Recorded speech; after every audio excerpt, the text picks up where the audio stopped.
Hi guys! Welcome back to my channel, Filipina and Turkish Vlog. Today's vlog, andito tayo kay Lades para ibigay yung aking binili from Shein.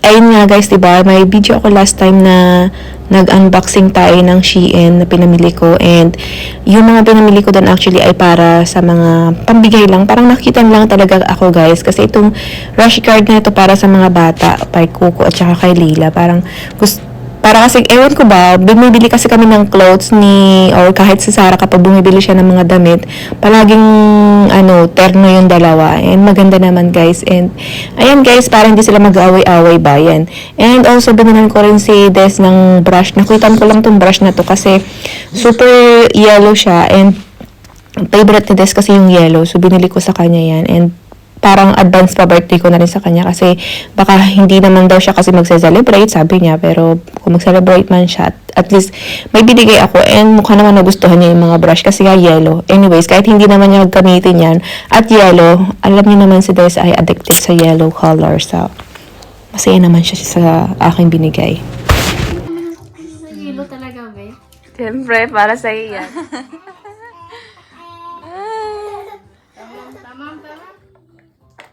At yan na nga guys, so nagpalagay ako pala ng kasoy cream. Binili ko sa kanya para mawala tong malaking nunal natin dito sa may top ng aking lips. And sabi nila, hindi daw maganda yan kasi natutuluan daw ng luha. Baka sakali naman gumanda-ganda yung buhay natin after this, no? Kapag nawala na tong ating nunal. And bibigyan ko na reviews itong kasoy cream na ito kung talaga bang mawawala yung nunal ko. And itong nunal ko na to guys ay hindi siya ganun malaki pero as in buhay na buhay siya. And wala lang, parang na-curious lang ako and gusto ko talaga siyang mawala. So let's see guys. So ito na yung pangalawang lagay ng cream. And yung una is medyo mahapdi siya and parang nararamdaman na pumapasok yung cream doon sa loob-loob ng aking nunal. And siya nga pala guys, ang paglalagay daw ay yung dun lang mismo sa area na may nunal. Huwag mo siyang ikakalat kasi talagang baka maano yung face mo. Very sensitive to guys. Kaya dapat kung saan lang meron, doon lang ilalagay yung cream. Nakikita nyo naman guys, parang toothpick yata yung ginagamit niyang panlagay dyan sa aking nunal. No, kasama pala yan doon sa kasoy cream na kinuha ko sa kanya. Anyways, doon sa kasoy cream guys, meron naman siyang papel kung paano gagawin and paano mo siya titimplahin. Kasi titimplahin mo siya. And ayan na, pangalawa na yan. Siya na yun lang pinaglagay ko guys kasi para expert na expert, no? And baka magkamali ako. Ayoko magkamali. So ayan na yung pangalawang lagay niya. And hanggang 3 lang siya kada 15 minutes. So hinahantay namin hanggang makatapos yan. And then pupunta kami ng bazaar dito sa baba. Kasi may bazaar dito, yung wet market.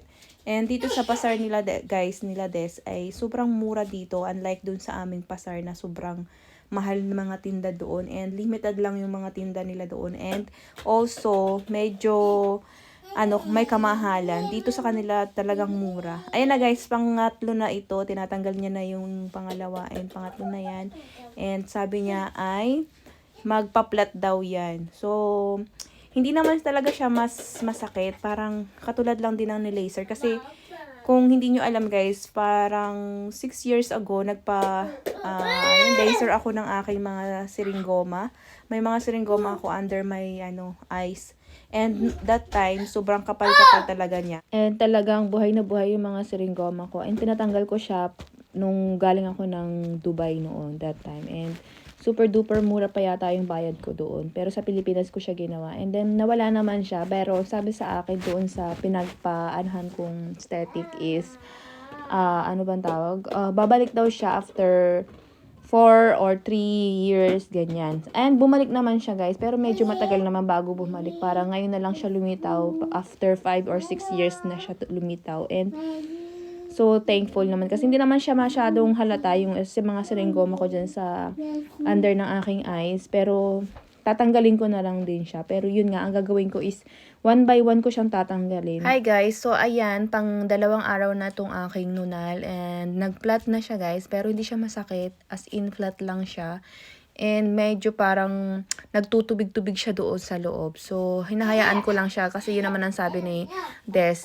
Maximum is 1 week bago siya mawala. And guys, pang 3rd days na to. So, ayan pa rin yung aking nunal. Hindi pa rin siya nawawala. So, let's see ulit sa susunod na video. At finally, pang 5th day na natin to and nawala na yung aking nunal. So, tama-tama yung sinabi ni Des na 1 week ang maximum. Hi guys! Good morning! So, ayun na po yung nunal natin. Pang 6 days na to. And, as in, kita nyo ba? Nawala na talaga yung black. Parang, yan lang yung pinagtanggalan ng nunal. And then, waiting na lang tayo na mag-heal yung ating sugat. Kasi, medyo talagang malalim yung ating nunal. Kasi talagang buhay na buhay siya, guys. And si Layla naman. Ay, hello! Hello!